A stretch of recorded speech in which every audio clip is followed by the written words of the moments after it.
What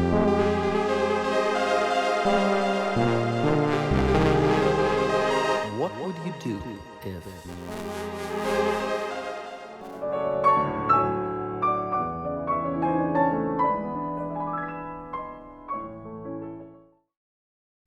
Hello, and welcome to Kreative by Konstantin, where we give you life hacks from music's best. Like and subscribe so that you're notified when our next episode is out. And now I'm overjoyed to bring to you two legends who need no introduction. My mentors and friends, Ursula Opppens and Jerome Lowenthal. And we're going to talk about evolution of competitions, commissioning new music, and of course, practice tips from themselves and their legendary teachers. Welcome and thank you for joining me. So nice to be here. It's great. Great to see you. Wonderful to see you. Well, healthy, and safe. And I guess my first question is, knowing how in demand you are worldwide, and now everything is physically shut down, but many of music organizations have virtualized their summer programs. Is this the case with many of the ones that you're part of? And what does your summers look like? Some of our festivals have talked about being remote, but none has really committed yet. So I don't really know what's going to happen.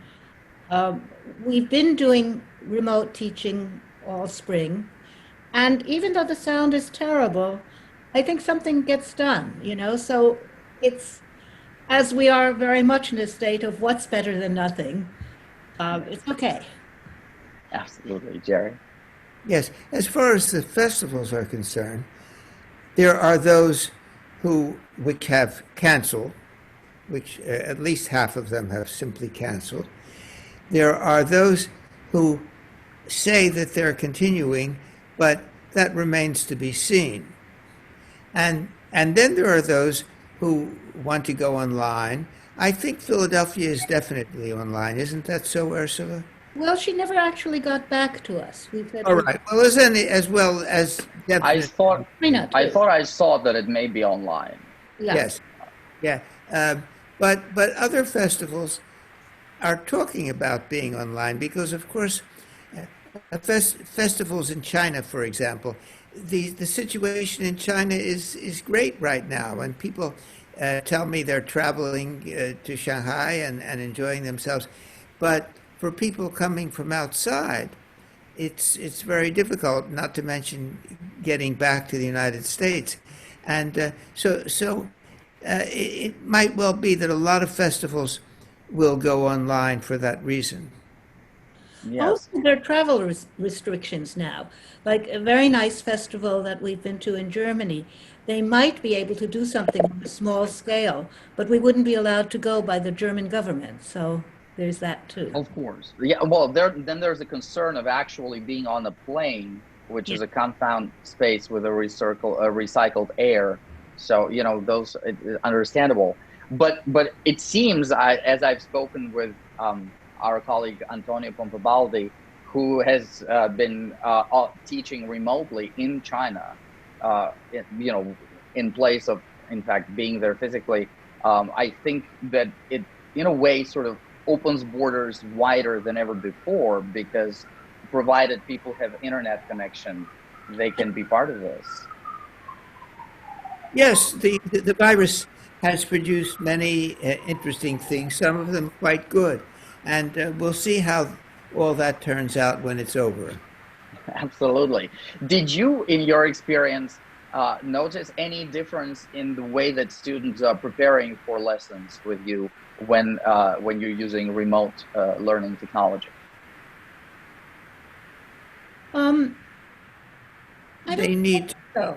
Go ahead, Ursula. Well, no, I think during this period, there have been some periods, I think for almost everyone, where just making the adjustment was all they could do. But after that, everyone I know has really come into focus. And with my classes, everything was on time. More on time than ever before in history. So that was sort of fun. Yes.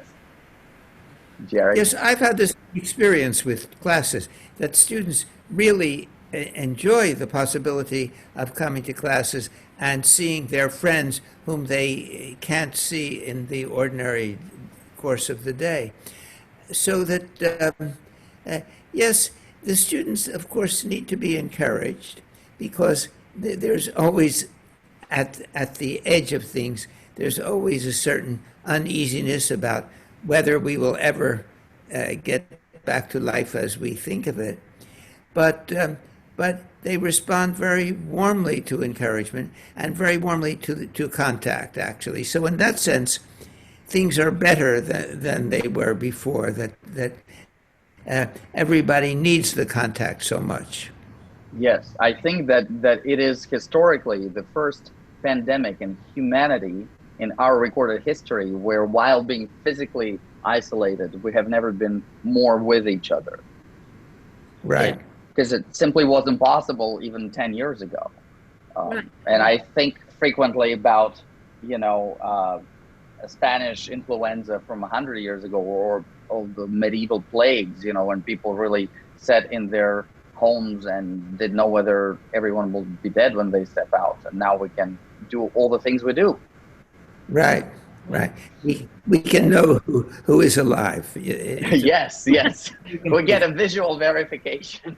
That's right. Yes. Well, now the question, the next thing I want to talk to you about is, of course, piano competitions, which are such an important part of all of our lives. And both you, Jerry, and Ursula won major awards at them and then proceeded to adjudicate most of the most important competitions there are. And I'm very curious to know, in your experience, how you think the idea of a piano competition changed since you were competing yourself to when you began first being on the jury, and how competitions have evolved since you began first judging through right now. Ursula, why don't you speak first? All right.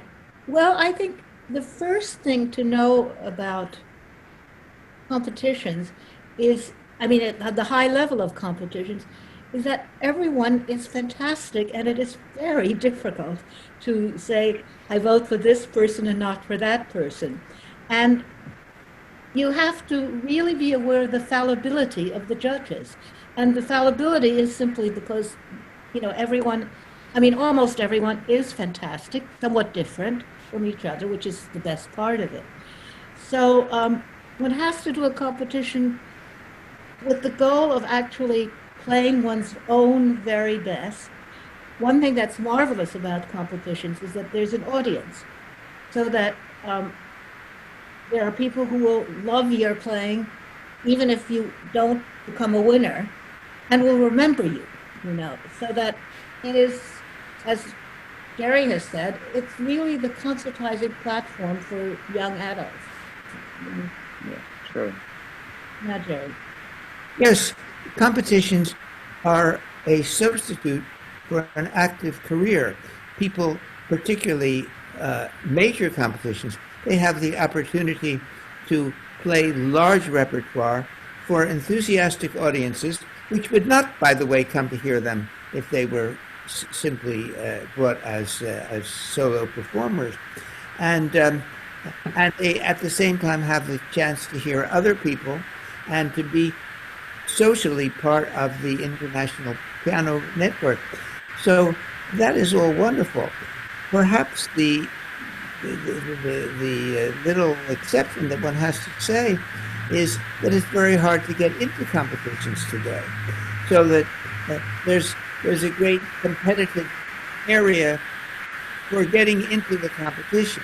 And the reason for that, of course, is first of all, the extraordinary rise in accomplishment in musical performance in general, and in piano in particular, and then the fact that there are so many possibilities, and what people do today is to apply to several competitions taking place at the same time, making the bet that they won't be admitted to all of them, and if they do, then they will have a decision. When I was doing competitions, the level at the top was always very, very high. Let's say as high as it is today, but the overall level was much, much lower, and there were people who got into major competitions like Tchaikovsky or Queen Elizabeth of Belgium, people who really could scarcely play. It was enough to produce a newspaper article from your hometown saying very gifted. That all, of course, has changed enormously, and with it, the level of demand.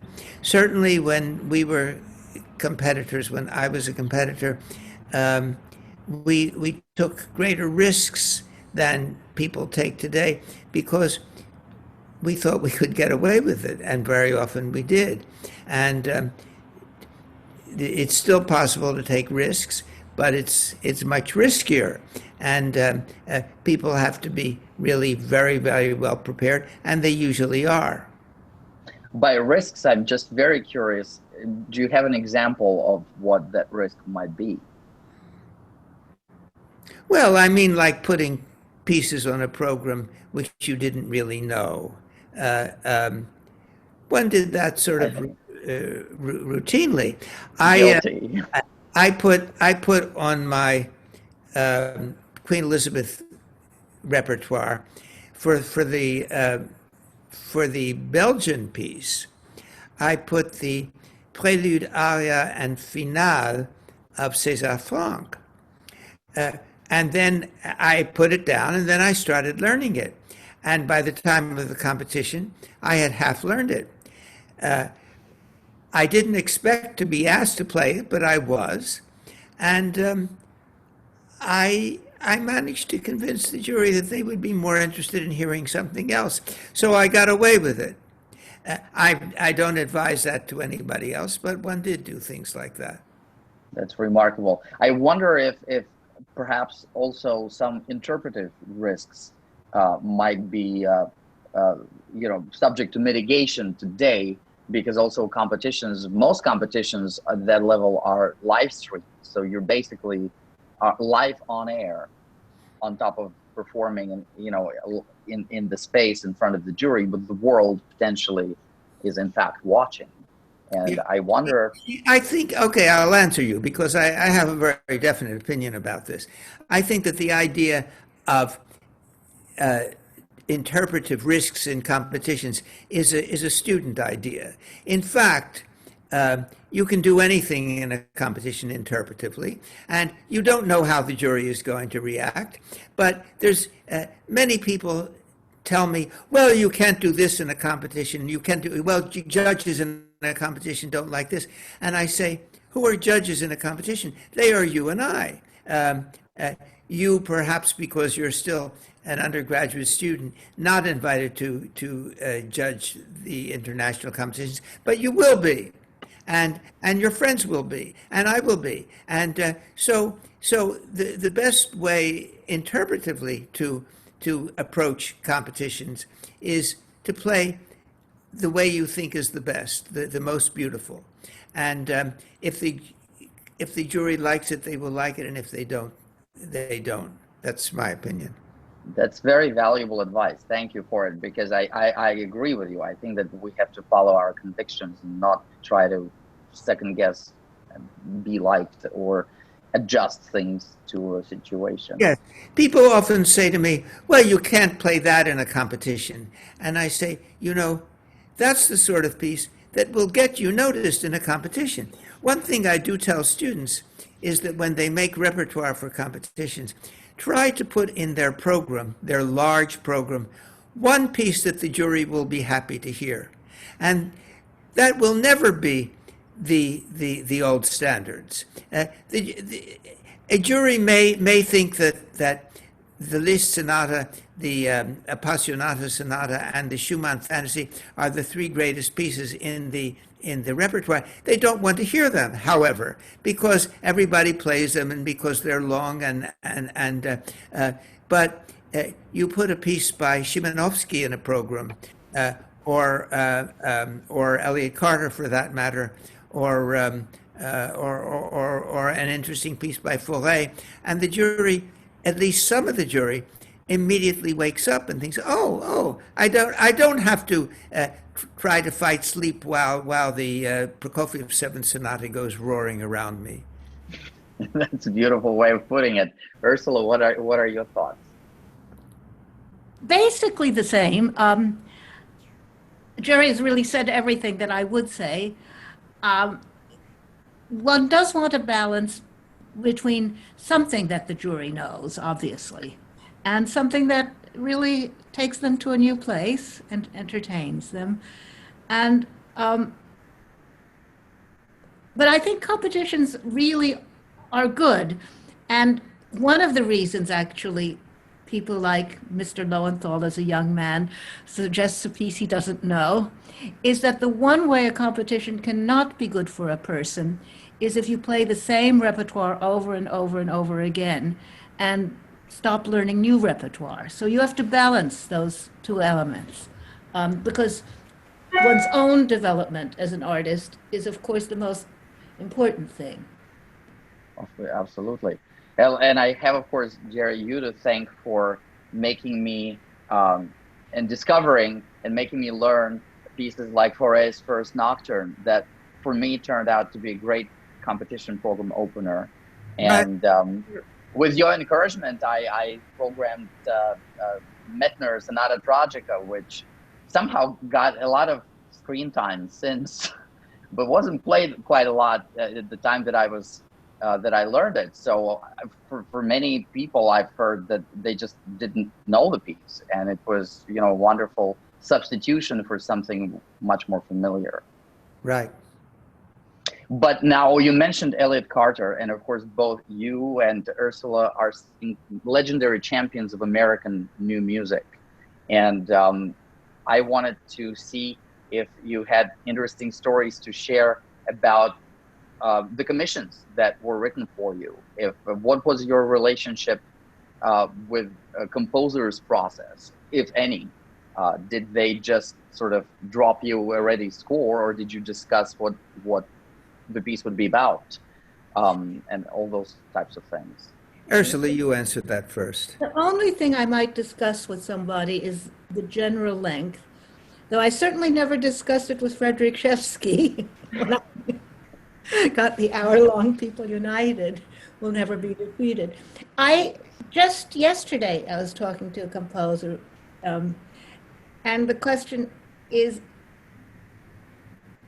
do I want anything in specific? And my answer was, no, you're the person who has imagination. I have no imagination. I mean, I don't have that kind of an imagination, but I just absolutely love meeting a piece which I cannot imagine, can't go to YouTube and hear 20 different performances of it, and trying to understand from the notation what is meant, And in fact, I was working with some student pieces last week. I had students write pieces for each other to play.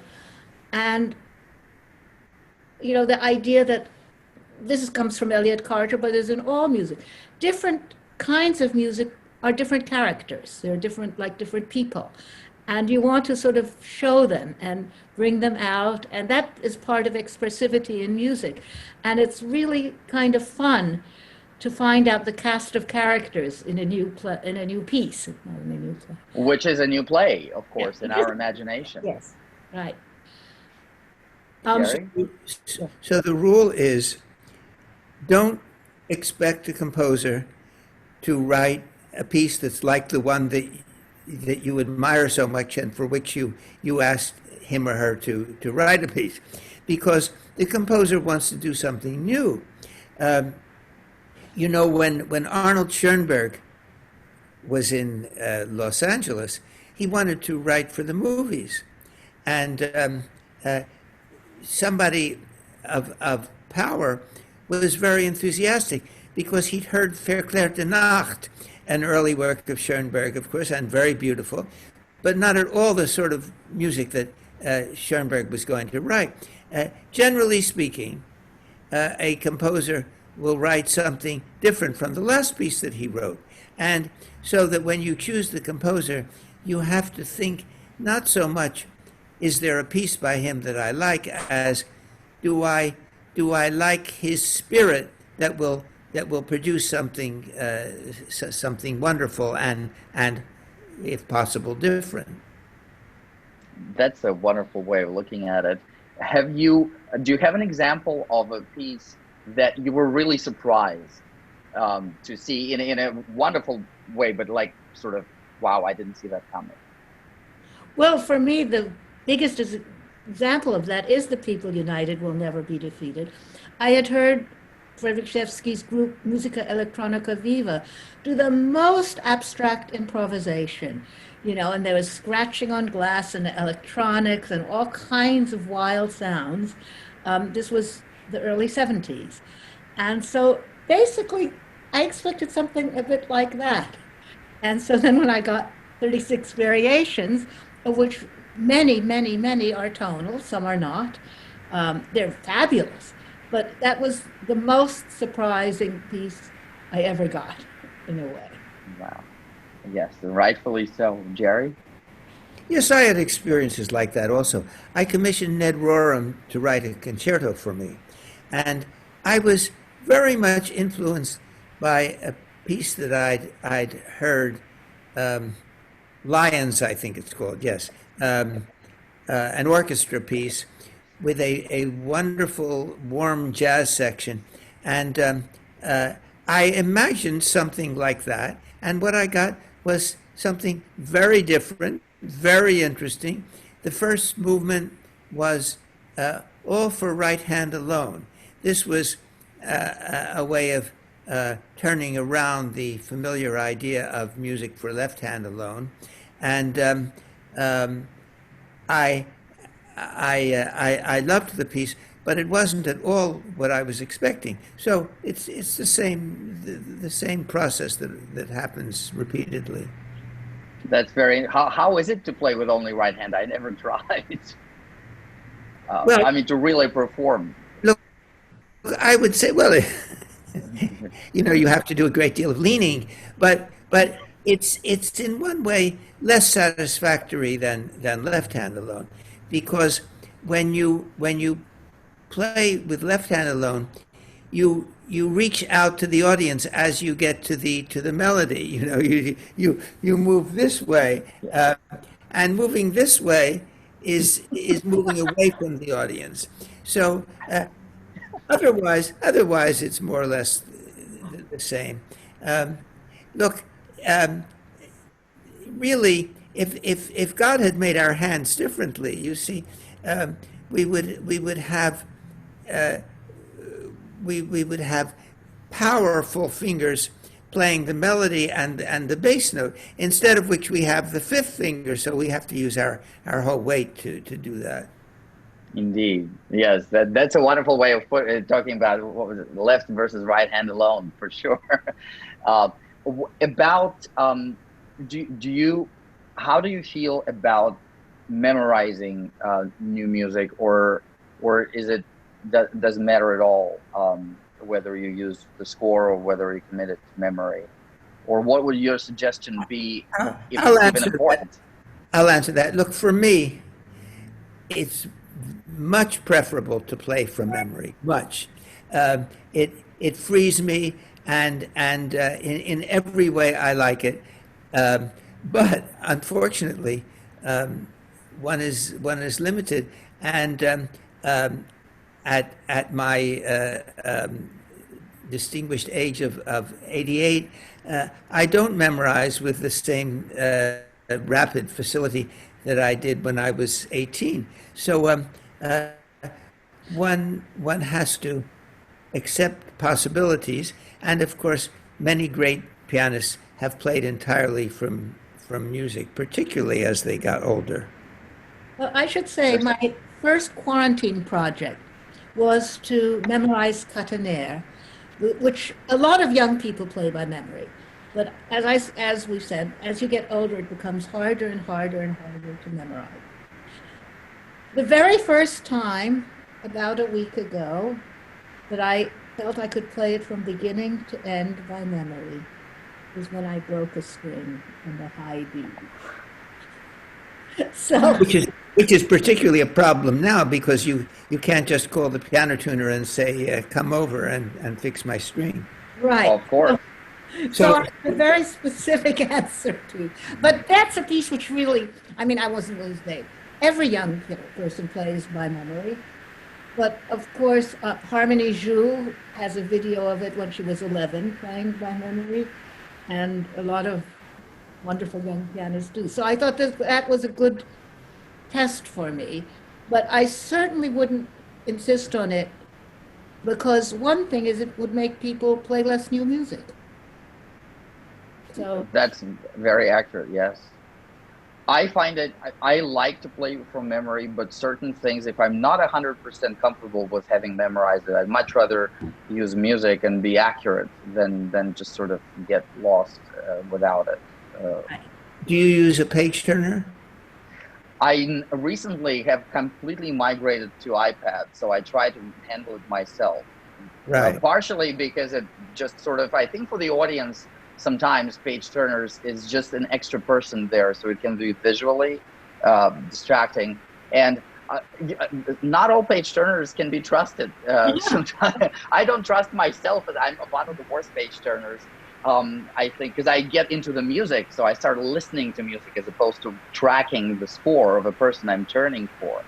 Yes. You know, I think my most nervous stage experience was when I was turning pages for you, Jerry, playing Tchaikovsky Trio at then Avery Fisher Hall.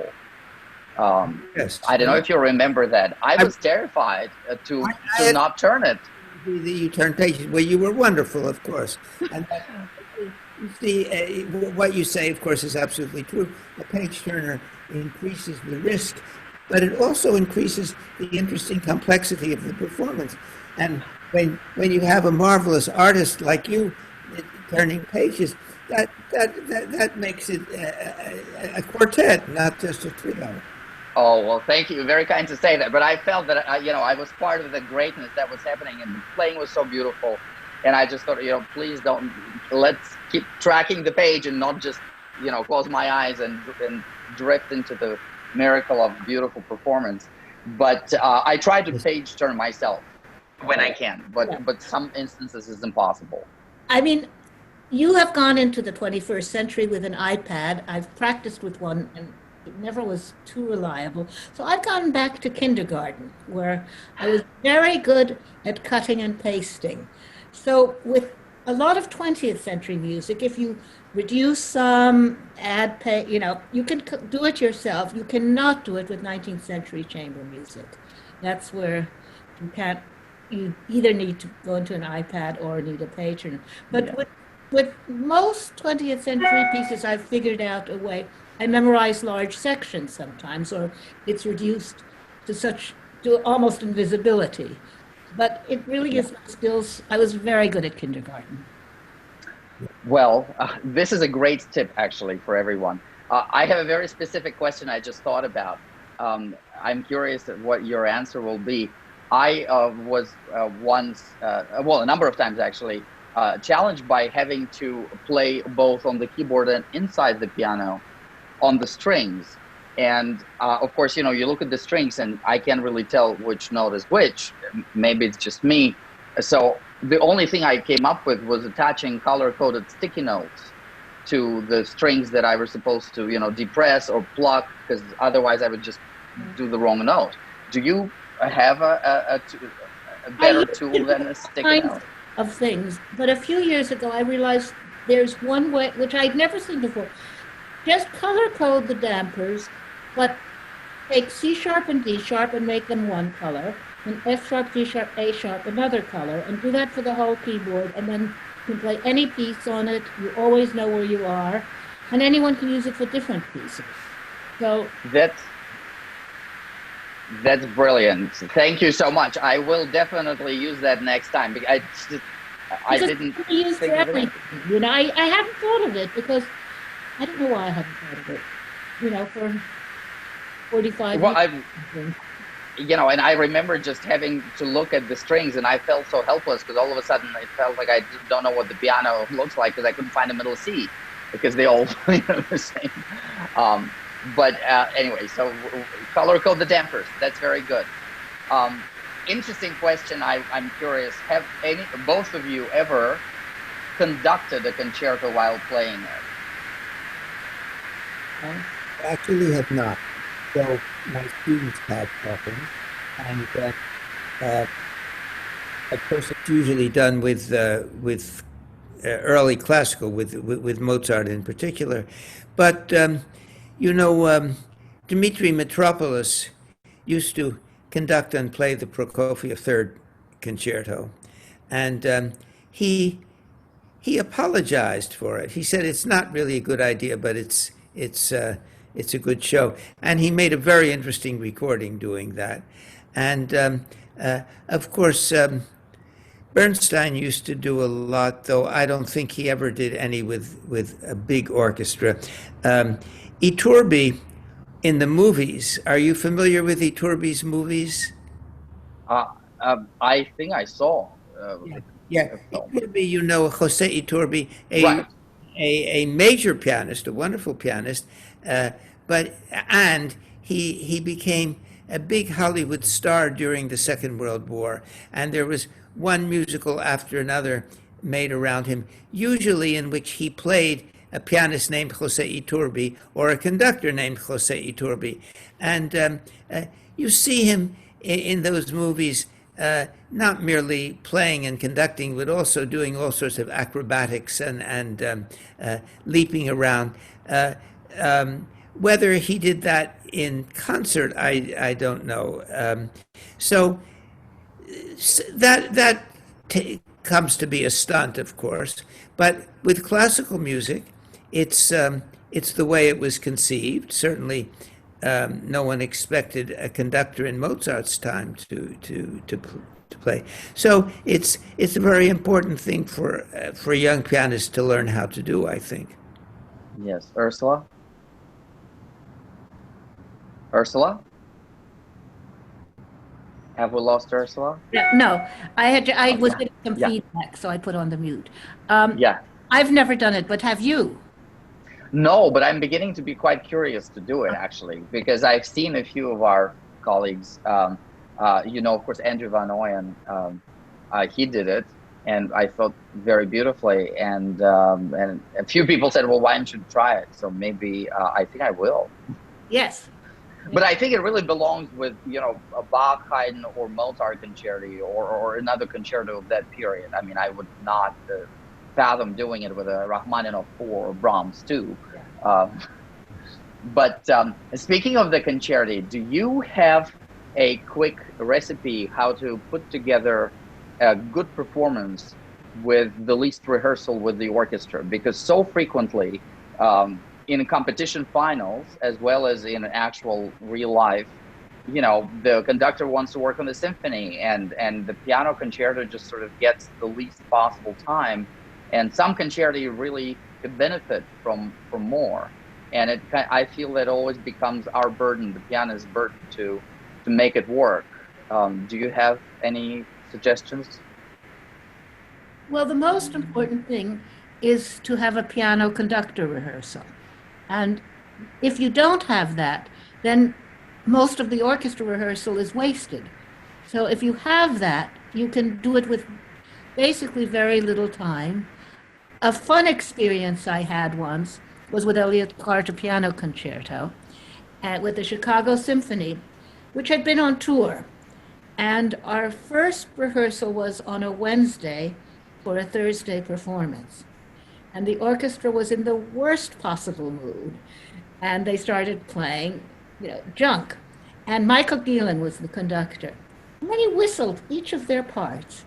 And immediately they thought, we're the Chicago Symphony, we can do this. And they played beautifully. So a lot of it is also spirit. True. Jerry? Yes, I think it helps to in the performance to pay attention to the conductor. Um, um, Students are often told by teachers who may not have much experience in performing themselves, you're the soloist and you have to make the decisions. But that doesn't really work in real life because the conductor is the boss. Now, if the conductor is poor, and that happens rarely, but does happen sometimes, then I would say look at the concertmaster, because the concertmaster will be essentially giving the beat to the orchestra, and if you fight the conductor, I have played performances in which I fought the conductor, and they didn't turn out so well. I did a series with the great conductor Carl Maria Giulini, and we did the Beethoven's Second Concerto. And Mr. Giulini, who, as he told me afterwards, not only had never conducted the piece, but he said, I didn't know it. He had a very slow idea of the tempo. He was a marvelous artist, but I couldn't think of playing it at his tempo, and I kept moving it, and the result was a kind of unsatisfactory performance.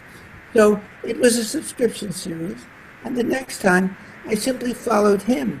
And what happened was I didn't get to play the piece the ideal way I thought it should be, but I was able to explore all sorts of expressive possibilities of this slow tempo, which, because Giulini was such a wonderful artist, it was possible to do that. So I felt that I learned something from that experience. Oh, that's beautiful. That's great. Have you two played a double concerto with an orchestra together? We almost right now are playing the Poulenc piano concerto, except we're not because of this situation. We did once do the Bartók, Bartók's arrangement of the two piano and percussion sonata. Right. We did that with the Jupiter Symphony. And have we done anything else, Ursula? We've never done the Mozart, have we? We've done the Mozart, which is odd. I want to go back to following the conductor, because I've played quite a few complicated 20th century concerti with orchestra and 21st century concerti with orchestra. Indeed. And basically, I follow the conductor for every beat of every measure. And I learned to do it because I was part of a chamber group where we often were conducted, and I also played inside a number of orchestras. So even if I have the music, I'm playing sort of like that, and I found that that really helps. I mean, it makes all the difference between a performance that works and a performance that can get off. And one time in a concerto, there was a fermata, and I was the person to play first. And I didn't look at the conductor there because I thought, this is mine. But the conductor moved on with the music without. Oh my God. So then Yeah. So that is really the lesson. If you want to play, for new music, and Jerry's is a wonderful lesson. Because Well, they're both totally applicable. I honestly, after having different experiences, not always the greatest, and learning sort of on the go, when I practice a concerto, I try to get myself, I always look to the left. I imagine a conductor, and I practice not looking at my hands all the time and looking at imaginary conductor on sort of 11 o'clock, to where I am. Because I find that if we don't, then it's scary to look away from the keyboard when the gravitas of the situation dawns upon you. When you're on stage and the orchestra is there and the people are there, you feel like you play better if you look at your hands, whereas actually you have to look away. And one of the best experiences I had is when I got myself so practiced at not looking at my hands that I almost played the entire Mozart 488 looking at the conductor, and never have we been more together. And I was really together with them as opposed to them being together with me, which made me feel, much more satisfied. Yes. I don't know if you've ever seen a well-known video of the Rachmaninoff Rhapsody, which I did with, it was with Stokowski. It's a video about Stokowski, but it goes through a whole rehearsal of that piece. And I've seen it, and I have to say it's very good. And people say to me, I don't understand how you were so together with him, and I look at it and I see how I was doing it. It's not obvious to other people, but I always have, out of the corner of my eye, I always have the conductor. And although he pays no attention to me in the video, I can see that he's listening to me, so that we're both working together, and it worked actually. I studied your video when I studied the piece last year for a performance, because I wanted to have a visual reference, and it was actually your video with him. It's great. It's wonderful. Now, tell us a little bit about your experience recording together the Messiaen and Debussy record. I'll let Ursula answer that. Somehow I'm tempted to talk about the time we played it in your studio class, and we didn't have time for the whole piece. So we skipped from desire to consummation. But are you going to talk about the time we played it in Edward Auer's living room, and when we finished, a man sitting in it was a house concert. A man sitting in the front got up and said, "What do you think you're doing? For an hour you've made this hideous noise," and I wasn't amused, actually, and I said, "Well, nothing made you stay. You could have left." It was a little awkward. He turned out to be a psychiatrist and a good friend of Mr. Auer's, and I was quite rude to him. But well, he was rude to you. Oh, well, of course, but people Yes. that they have rights as an audience, but. I don't like to be insulted either, particularly when you've just finished playing.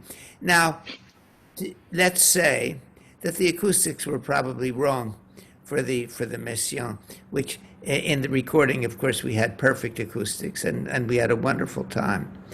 And the Debussy is such a marvelous piece, and yes.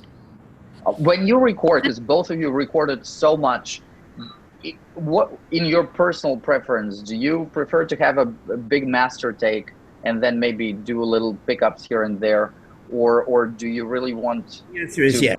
The answer is yes.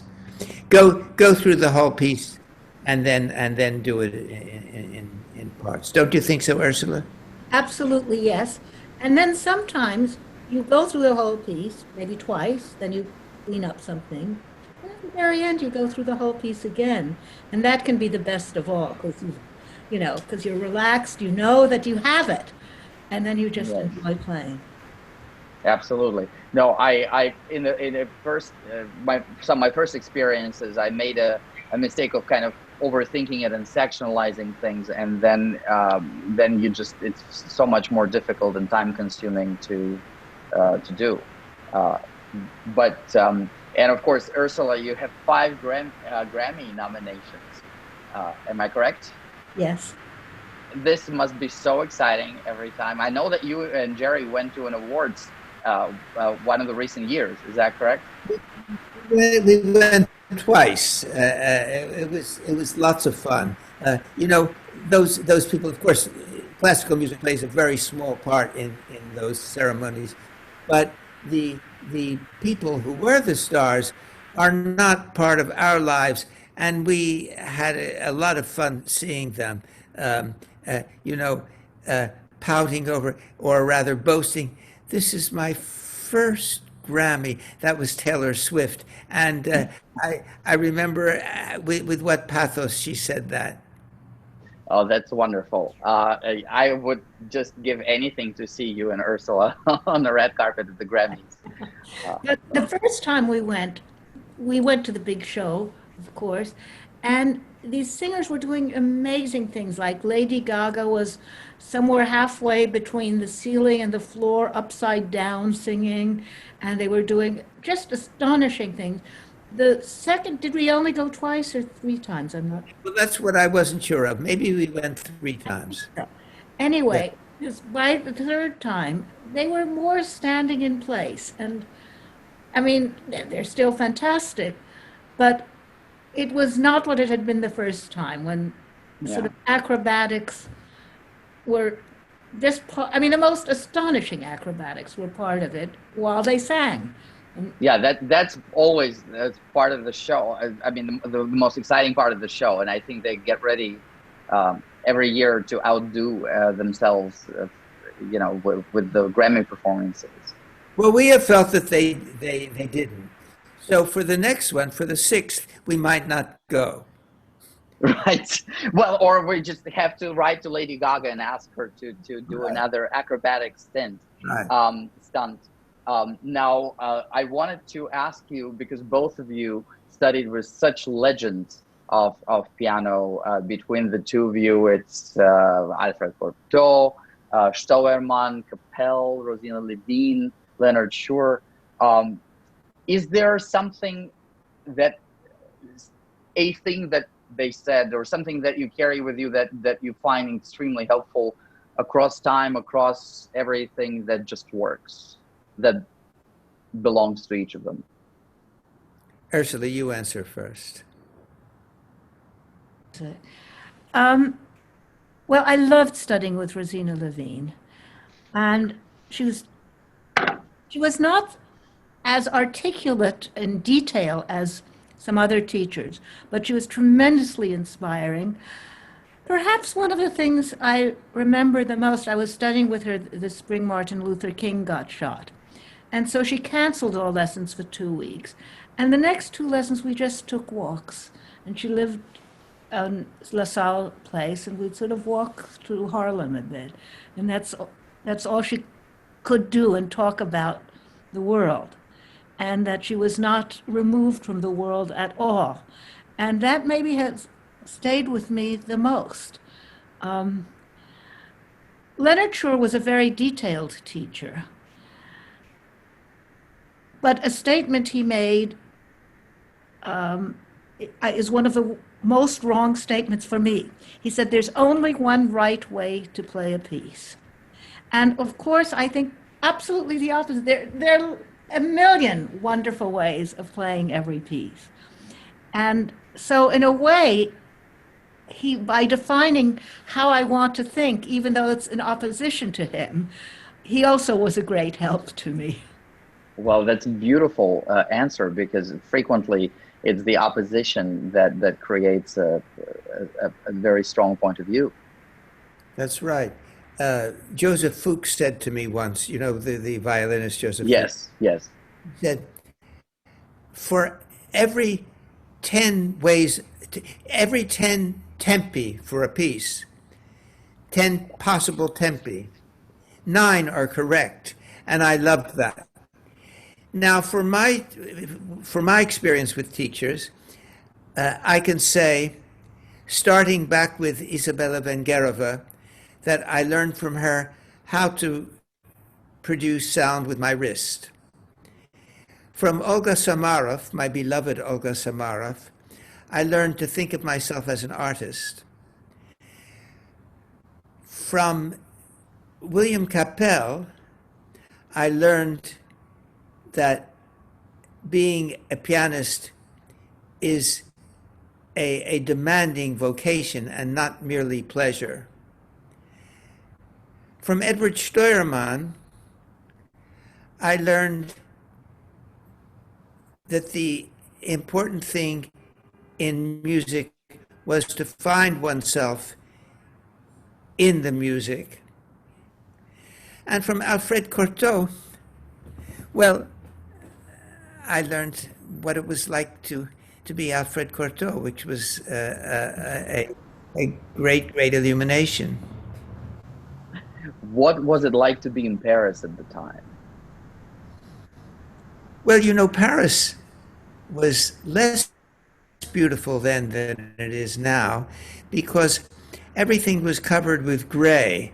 And I was there in 57, 58. It was just after that Malraux became whatever he was, and ordered the cleaning of the building, so that suddenly the opera showed all sorts of wonderful colors that had never been suspected, or had not been suspected for many, many decades. Paris was the Paris of Balzac at the time. You know, every house had its wicked concierge, and of course, people were strongly anti-American. And I found, actually, this may still be so, I don't know. I found that the way to a French person's heart was to use the subjunctive.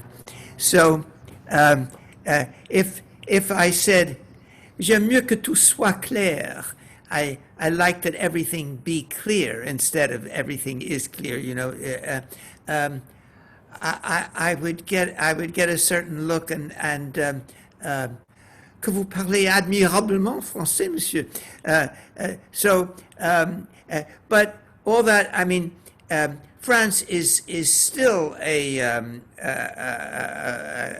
country that's deeply conscious of its identity, but in those days it was. Of course, I was completely unused to it. I was an American boy. I thought you're French. That means you live in France. You know, it wasn't like that. And of course, I learned things like the proper order of courses in a dinner. I didn't know. I thought, well, you ate when you were hungry, and as for coffee, you had it any time. To a French person, coffee with the fish was a joke, and an American joke, you know. So to answer you more succinctly, I'll say two things. One was that I was extremely unhappy during that year, and the other was that I thought I could never live anywhere else. So all that has changed, of course. Oh, how beautiful. I don't know if you've heard that one, but when one of my first times in Paris, I was staying with a French family, host family, for the Marguerite Long competition. And they very kindly stopped me when I went for my third helpings of cheese. And they said, you know, the Beaumont manners of proper Paris is you will be offered the second round of cheese, but you have to politely decline. So take a bigger slice first time round. For some reason, it stuck with me to this day. And I always, if I opt to have cheese, I take a bigger slice and I never go again. That's when they say, you know, we mean well, so we're not putting you down, but so you know, when in Paris, no second helpings. That's lovely. That's lovely. I don't know. Yeah. Go ahead. Go ahead. No. No, I want to hear what you were saying. I was going to ask you my favorite questionnaires, starting with what is your favorite book? Well, of course, À la recherche du temps perdu. I mean, Proust. Marcel Proust. Yes. It's my father's favorite too. Ursula? Well, I'm embarrassed to admit that even though when I was younger, I read great literature, I've been sort of addicted to mysteries for a while. So, but I wouldn't put any of them in my favorite book. I guess still War and Peace. That is my favorite book. That's amazing. So we share favorite book, and Jerry and my dad. This is fantastic. Well, I read War no and Peace. wonder we're all friends. I know.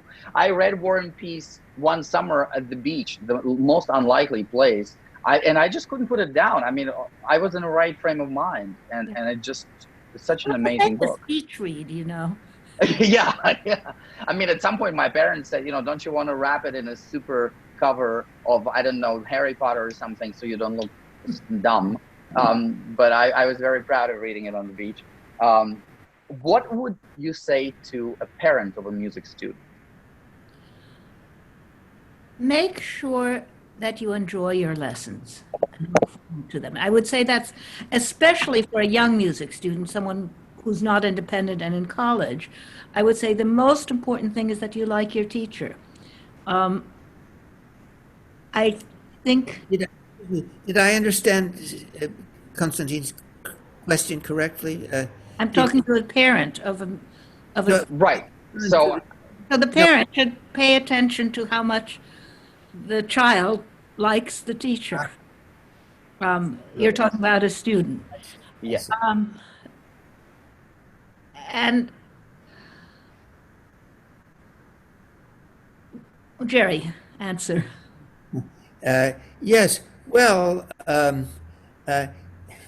it's a very difficult thing to be the parent of a gifted student, and we've all known cases in which the excessive devotion of a parent has produced a reaction in adolescence or afterwards and unhappiness.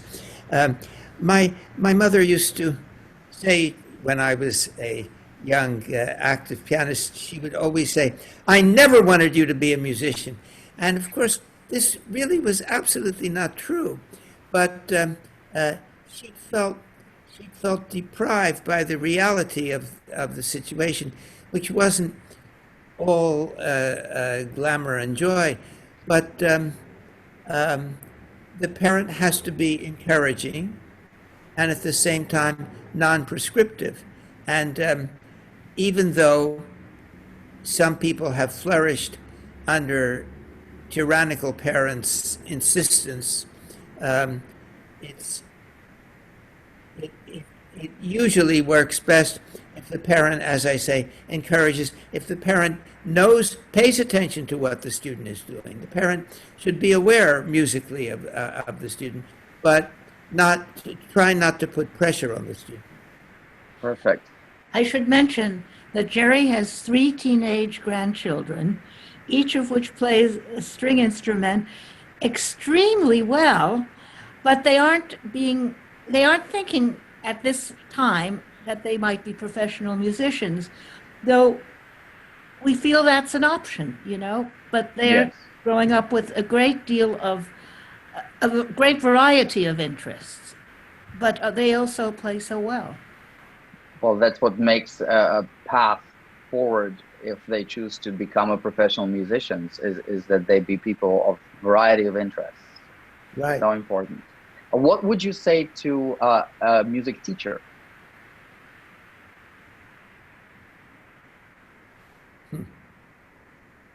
Given that we all are in many forms.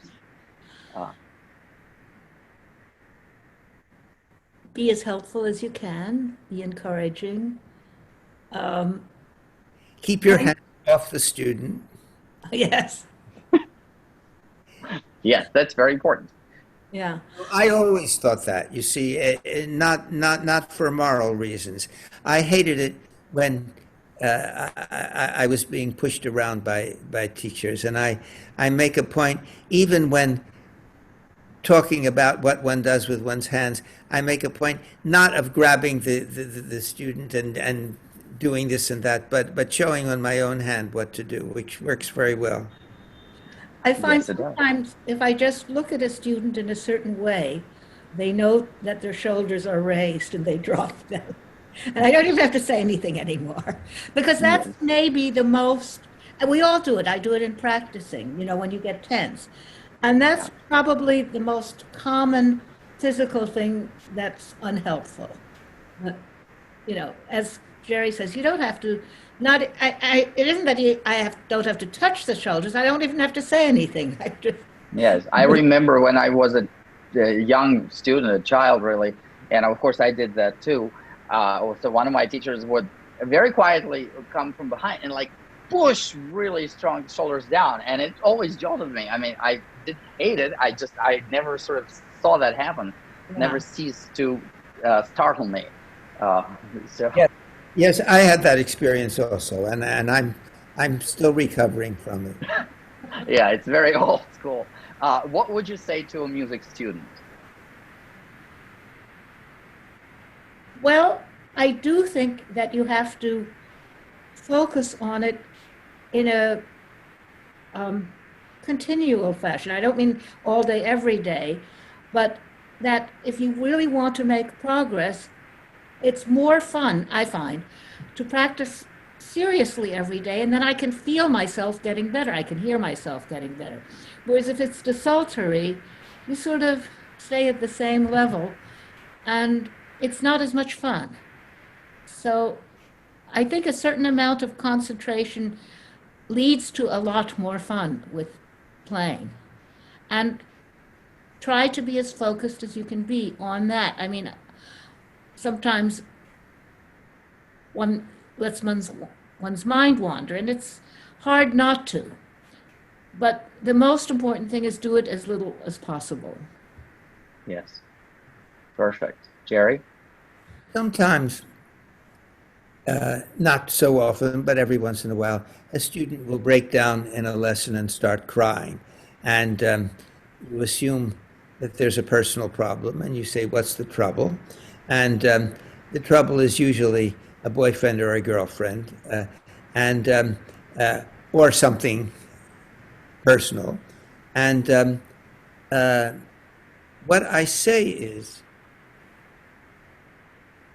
I understand, and it's hard to practice when you're upset, but personal problems really don't ever go away.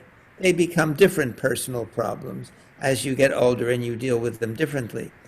But if you don't practice when you're feeling unhappy, then when you're happy, you don't feel like practicing because you want to celebrate. Then you don't practice. So my advice is, whether things are good or things are bad, just have a routine of practicing. And while it's very important to practice well, and that's something that every good teacher says, it's also important to practice, period. And rather than not practicing, I would practice not so well. Because then when the mood hits you, you're there at the piano and ready to be creative. Whereas if you wait until you feel creative, when it occurs, you're off playing tennis. So a regular routine of practicing is very good. It seems to me that for decades of my life, I never missed a day of practicing, and that was very good. That's no longer true, but even today, I do try to practice regularly. Except when we went to Nepal. Except when we went to Nepal, yes. Well, one doesn't practice in Nepal, of course. No. We sang as we were climbing up the mountains, and the Sherpas were carrying our luggage, and we sang songs. So that was a lovely trip. Music was with you in another form. Now, here's a very specific question. Do you believe in practicing hands separately? Not really. I believe it as, I don't mean that I disbelieve in it, but you see, I always think of the story that Harold Bauer told, according to Olga Samarov. I didn't get it from Harold Bauer directly, that he played somewhere and a man came to him and told him that he was an autodidact, that he had taught himself piano and he would like to play for Mr. Bauer. And Bauer said, I'm really interested. And so the man, I'm going to go to the piano, played the Chopin Third Etude.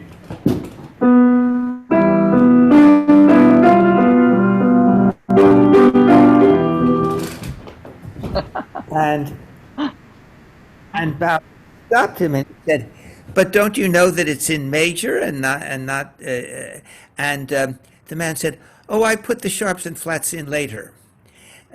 Now, now, that story is too good. It's probably a "si non è vero è ben trovato" story, but Oh, yeah. you see, I think that yes, practicing hands separately can be very, very helpful.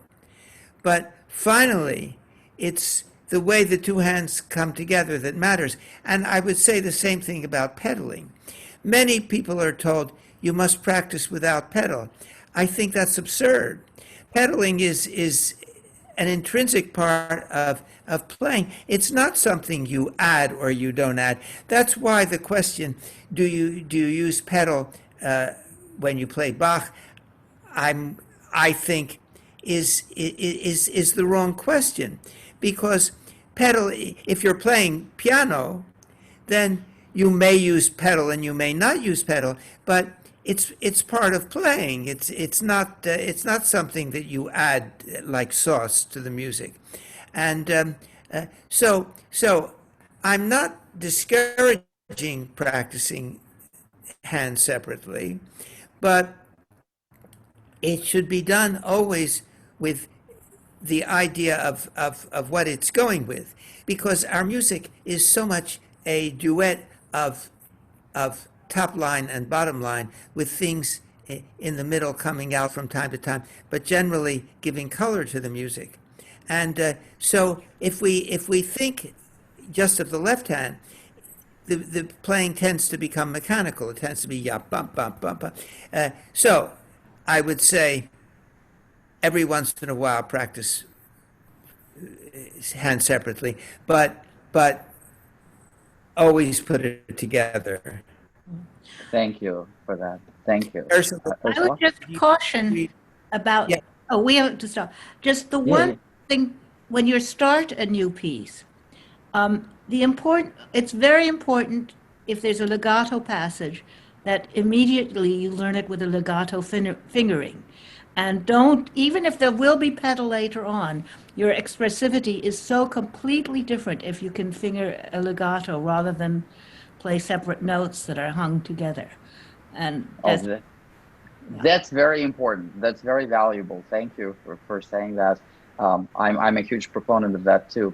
And finally, the last thing I like to ask everyone is, what would you say to yourself at 20 years old? What? Say that once more. What would you tell yourself when you were 20 years old? What advice would you give to yourself when you were 20? Okay. I would give this advice. Don't assume, as most young people do, that you're going to die young, because you probably won't. So you have many, many years to be glad for what you're doing now, or to regret it. It's brilliant. Ursula. your mood will improve as you get older. That's good. I love That's that. So I can look forward to being even in a better mood than I was this past hour with you. Thank you so much. It's been such a joy speaking with you. Stay safe. It's been wonderful. And now I'm going to practice. Yes, off to practicing. I'm already at the piano. I just swivel. Okay. All right. Thank you so much. Okay. Bye, guys. Much love. Bye. Bye.